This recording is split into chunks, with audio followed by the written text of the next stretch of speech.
నమస్తే అందరికి welcome back to my channel. ఈ రోజు మళ్ళీ ఒక క్రికెట్ బ్లాగ్ తో మీ ముందరకు వచ్చాను అనమాట. సో ఇప్పుడు వచ్చి మార్నింగ్ 6 o'clock అవుతుంది. మనం వచ్చి లొకేషన్ ఎల్బీనగర్ లో ఉన్నాం అనమాట, రూమ్ దగ్గర. ఇక్కడ నుంచి మనం ఈ రోజు గ్రౌండ్ వచ్చి మన్నెగూడ అనమాట. సో వాళ్ళే ఫోన్ చేస్తారు ఇప్పుడు మనకి మన్నెగూడ దగ్గరికి ఒక హాఫ్ అన్ అవర్ లో రీచ్ కావాలి. ఇక్కడ నుంచి 15 km చూపిస్తుంది. సో మనం సీదా గ్రౌండ్ దగ్గరికి వెళ్ళిపోయి అక్కడ కొంచెం వార్మ్ చేసుకొని మ్యాచ్ స్టార్ట్ అవుతుంది. చాలా వెళ్ళిపోదాం. ఈ బ్లాగ్ మాత్రం లాస్ట్ వరకు చూడండి. తొందరగా కామమ్మ రెడీ వెళ్ళిపోదాం, తొందరగా లేట్ అవుతుంది. మనం టిఫిన్ చేద్దాం మధ్యలో కొంచెం. మనం కిట్ బ్యాగ్ తీసుకొని పోదాం చక్కగా. నిన్ననే తీసుకున్నాం అని చెప్పినా కదా మన వీడియోలో చూస్తే. సో ఇదే కిట్ బ్యాగ్. ఈరోజు టెస్టింగ్ అనమాట. మ్యాచ్ ఆడి మళ్ళీ రివ్యూ ఎట్లుందో కూడా చెప్తా. మ్యాచ్ ఆడి ఆ ప్యాడ్స్ ఇంకా గ్లౌస్ బ్యాట్లు ఇట్లా ఎట్లున్నాయో చూసి రివ్యూ కూడా చేద్దాం ఒకసారి. దీని మీద మనం ఒక 4 minutes వీడియో కూడా చేద్దాం అనుకుంటున్నా. సో కామెంట్ చేయండి, చేయాలన్నా వద్దు ఒకసారి. మనం సాగరింగ్ రోడ్ కానీ స్టార్ట్ అయినాం. ఈ నుంచి ఒక 15 kilometers చూపిస్తుంది. మన్నెగూడ ఉంది. మన్నెగూడ నుంచి కొంచెం లోపలికి పోవాలి. నాకు తెలిసి ఒక హాఫ్ అన్ అవర్ పడుతుంది మినిమం గ్రౌండ్ దగ్గర వేస్తే. టిఫిన్ చేద్దామా? చూద్దామా ముందలే ఏమన్నా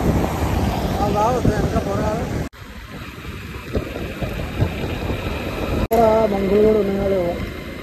గైస్ మొత్తానికి అయితే ఒక హాఫ్ అన్ అవర్ తర్వాతకి గ్రౌండ్ దగ్గర రీచ్ అయినాం. గ్రౌండ్ మన బ్యాక్ లో కనిపిస్తుంది గ్రౌండ్ అనమాట. సో ఇప్పుడు టైం వచ్చి 7:15 అవుతుంది. సో ఇంకొక 10-15 minutes లా మ్యాచ్ స్టార్ట్ అవుతుంది అనమాట. సో ఒకసారి గ్రౌండ్ కూడా ఎట్లుందో మీకు చూపిస్తాను. సరౌండింగ్స్ అయితే ఎట్లా ఉన్నాయి. ఇది వచ్చి మొత్తం పొలాలలో ఉందన్నమాట. ఒక ఊర్లో ఇది మన్నెగూడ నుంచి లోపల అంటే ఇట్లుంది. పిచ్ దగ్గర చూపిస్తా పిచ్ ఎట్లుందో. ఆ టైం కాబట్టి మ్యాచ్ తొందరగా స్టార్ట్ చేయకపోతే చాలా ఇబ్బంది అవుతుంది. ఎందుకంటే బాడీ డిహైడ్రేట్ కూడా అయ్యే అవకాశం ఉంటుంది కాబట్టి మాక్సిమం అయితే మీరు కూడా ఎండాకాలం ఎంత తొందరగా మ్యాచెస్ ఆడడానికి ఉంటే అంత తొందరగా ఆడండి. చల్లపూటనే. ఎండ అయితే మాత్రం చాలా ఇబ్బంది అయింది. ఎట్లా ఉంటుందో ఒకసారి క్లోజ్ గా చూద్దాం.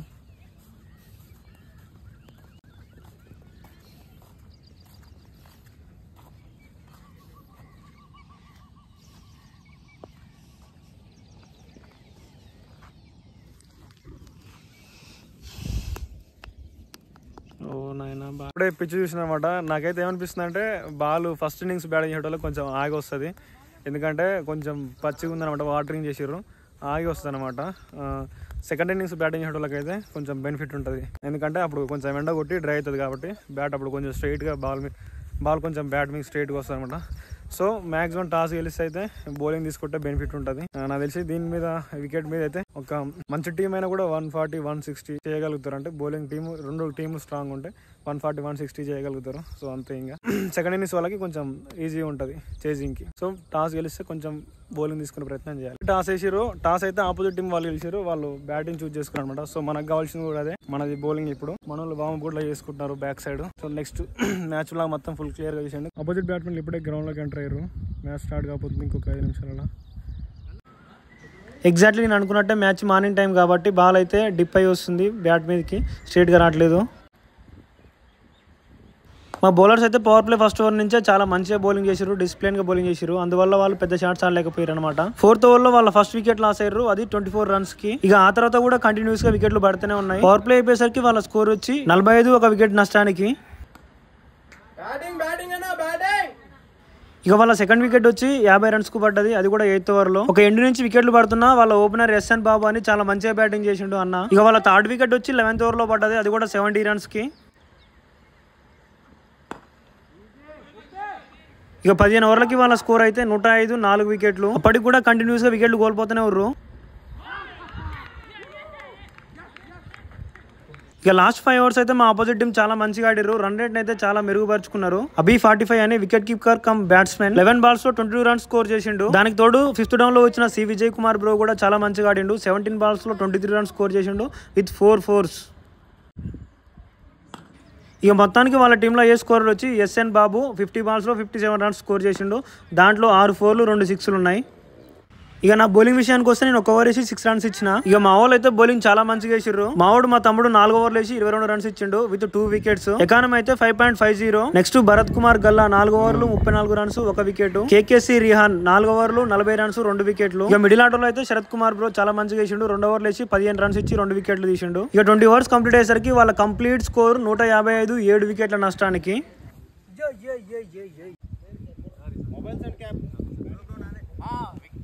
ఫైనల్లీ ఫస్ట్ ఇన్నింగ్స్ కంప్లీట్ అయ్యేసరికి మా ఆపోజిట్ టీం వాళ్ళ స్కోర్ 156 for 7 wickets అనమాట. సో ఇప్పుడు సెకండ్ ఇన్నింగ్ స్టార్ట్ అయింది. మనం 157 టార్గెట్ చేజ్ చేయాలి. ఇక నేను ఇప్పుడు ఫస్ట్ ప్యాడప్ ఎందుకు అవుతున్నా అంటే ఈ మ్యాచ్లో నన్ను ఓపెనింగ్కి పంపమని చెప్పారు.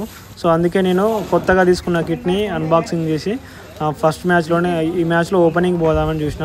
సో ఈ మ్యాచ్లో ఓపెనింగ్ కోసం నేను ప్యాడప్ అవుతున్నాను అనమాట. क्या बोलना यही बोलते अच्छा बॉल है, अच्छा बैटिंग है, अच्छा है, मैं अच्छा है, मेरा अच्छा बोलिंग कैप्टन मेरा कैप्टन है. So is a Mitrasan going to opening and will be is a fire today hitting the 50. మావాడు మా కెప్టెన్ వచ్చిన దగ్గర మజాక్ ఆడుతుండు. ఇక నేను మొత్తం పేడపై బ్యాటింగ్ కి రెడీగా ఉన్నా. దాంతోపాటు హెల్మెట్ కూడా వేర్ చేసిన. టు బీ ఫ్రాంక్ చెప్పాలంటే నాకు హెల్మెట్లో నుంచి కొంచెం చూడడానికి కొంచెం ఇబ్బంది అవుతుండే స్టార్టింగ్ మ్యాచెస్లో. కానీ ఇప్పుడు కొంచెం అయితే పర్ఫెక్ట్లీ ఆల్ రైట్. సో దానికోసం కూడా కొంచెం డ్రిల్స్ లాగా చేసిన మ్యాచ్కి ముందే.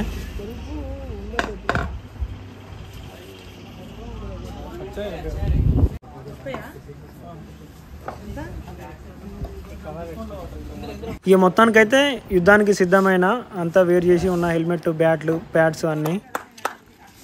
तुम पीछे जाओ. फर्स्ट अंपायर हमारा अंपायर उधर से अंपायरिंग का फर्स्ट है. हां ओके अंपायर्स गोइंग टू है दोनों अच्छे umpire. Match fixing KKC match fixing. ఇక ఓపెనర్ల ఇద్దరు అయితే 158 రన్స్ స్కోర్ చేయడానికి అయితే బ్యాటింగ్ పోతున్నాం. బ్యాటింగ్ ఎట్లా ఉన్నా కూడా గ్రౌండ్లోకి ఒకసారి దిగితే మాత్రం మొత్తం మ్యాచ్లోకి వెళ్ళిపోతా. నా 100% ఎఫర్ట్స్ పెట్టి ఆడతానమాట. వాళ్ళు స్టార్టింగ్ స్పిన్నర్ని దింపిర్రు. నేను ఫేస్ చేసిన ఫస్ట్ బాలే ఆఫ్ సైడ్ కొంచెం రూమ్ ఇచ్చిండు. సో నేను దాన్ని బ్యాక్ ఫుట్లోకి వెళ్ళి ఎక్స్ట్రా కవర్స్లో షాట్ ఆడినా. అది 4 రన్స్ వెళ్ళింది. Next ball sweep shot try చేసిన, బట్ అది సరిగా కనెక్ట్ అవ్వలేదు. దాని తర్వాత వాళ్ళు షార్ట్ పుట్ చేసిండు, దాన్ని పుల్ ఆడిన, బట్ గ్రాస్ ఉండడం వల్ల 4 పోలేదు. సెకండ్ ఓవర్ వచ్చి స్పీడ్ బౌలర్ అనేది తీసుకొచ్చారు. ఫస్ట్ బాల్ అయితే నేను ఎక్స్పెక్ట్ చేసిన స్పీడ్ రాలేదు, అందుకే డిఫెన్స్ ఆడినా.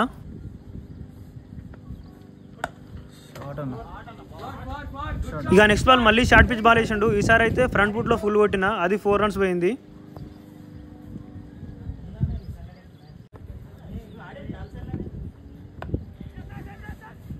సిక్స్ ఓవర్స్ పవర్ ప్లే కాబట్టి నేను ఇన్ఫీల్డ్ నుంచి షాట్స్ ఆడదాం అనుకుంటున్నా, బట్ సరిగా కనెక్ట్ అవ్వట్లేదు. అందువల్ల సింగిల్స్ కూడా ఆడినా కొన్ని. మ్యాక్సిమం ఫస్ట్ ఓవర్స్లో స్టెప్ అవుట్ అయ్యి ఆడినా, అది bowler concentration దెబ్బతీయడానికి.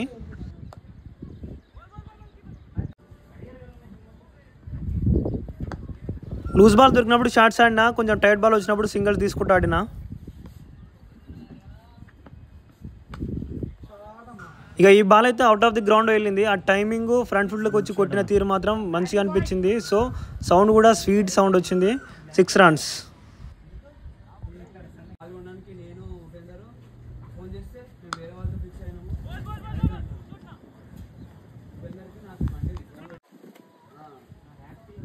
Fifth over last ball కి నా ఆపోజిట్ బ్యాట్స్మెన్ అన్న సింగిల్ ఆడిండు. అది చక్కగా ఫీల్డర్ దగ్గర పోయింది. మళ్ళీ మిస్ ఫీల్డ్ కూడా అయింది. అన్న మళ్ళీ 2కి కాల్ చేసిండు, బట్ అక్కడ రన్ లేదు.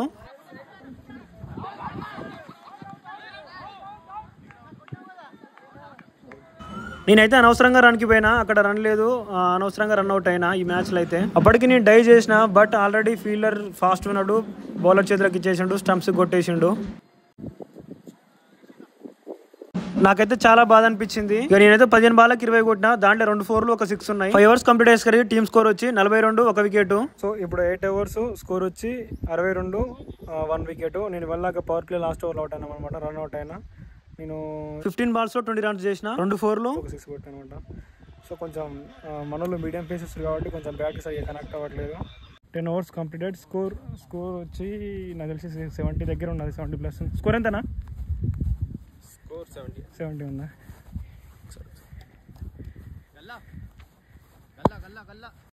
చెప్తున్నా, స్పిన్ కొంచెం కష్టమవుతుంది కదా ఆడడం. సో అదే ఉంటుంది కాబట్టి కొంచెం చూసుకున్నాడు. సో వంశీ చూసుకున్నా హిట్ చేయండి. 12th over second ball.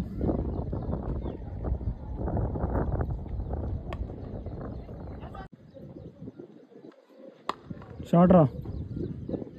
Third wicket పడ్డది. స్కోర్ వచ్చి 80+ ఉన్నట్టుంది. 12th ఓవర్ ఇది. థర్డ్ వికెట్ పడేసరికి స్కోర్ వచ్చి 89, 3 వికెట్లు. అప్పటికి 11.4 ఓవర్స్ కంప్లీట్ అయినాయి.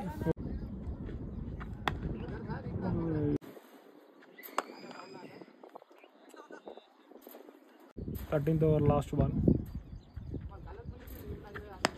షార్ట్ మహేష్. షార్ట్ రా. 14th ఓవర్లో మా 4th వికెట్ పడ్డది. అప్పటికి స్కోర్ వచ్చి 105, 4 వికెట్లు. ఇది 14th over second ball. Good shot, good shot, good shot, nice shot bro. గంతే గంతే. 14th over 4th ball. మనోడు ఇప్పుడే 6 కొట్టిండు, ఇంకోటి స్ట్రైట్ కొట్టిండు. Good shot, good shot bro. 6, another 6. ఈ ఓవర్లో 2 6లు పడ్డాయి. Good batting Mahesh. ఇప్పుడే 5th వికెట్ కూడా పడ్డది. మనోడు హిట్టింగ్ చేసే ప్రయత్నంలో అవుట్ అయింది అనమాట. స్కోర్ అంతనా 131 for 5 wickets. 15th over first ball. ఓ షాట్ మిడిల్ అవ్వట్లేదు. 15th ఓవర్ ఎండ్ అయిపోయింది. 16 ఓవర్స్ కంప్లీట్ అయినాయి. మనకి ఇప్పుడు 18 బాల్స్లలో 9 రన్స్ కొట్టాలి. 17 ఓవర్స్ కంప్లీట్ అయినాయి. మనకి ఇప్పుడు 18 బాల్స్లలో 9 రన్స్ కొట్టాలి. Easy target. 2 more runs to win. వాళ్ళు కూడా ఫీల్డర్లు అందరి దగ్గర పెట్టారు. 2 రన్లు కొడితే విన్ను. చూద్దాం మన వాళ్ళు winning shot కొడతారేమో.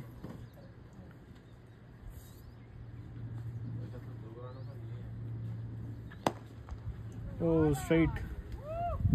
4 runs. Won the match గెలిచారు. ఫైనల్ అయితే మ్యాచ్ విన్ అయినాం. 2 hours మిగిలి ఉండగానే. So well played boys. Well played bro. Good finishing. Thank you. Well played అన్నా. Well played bro. Good batting అన్నా.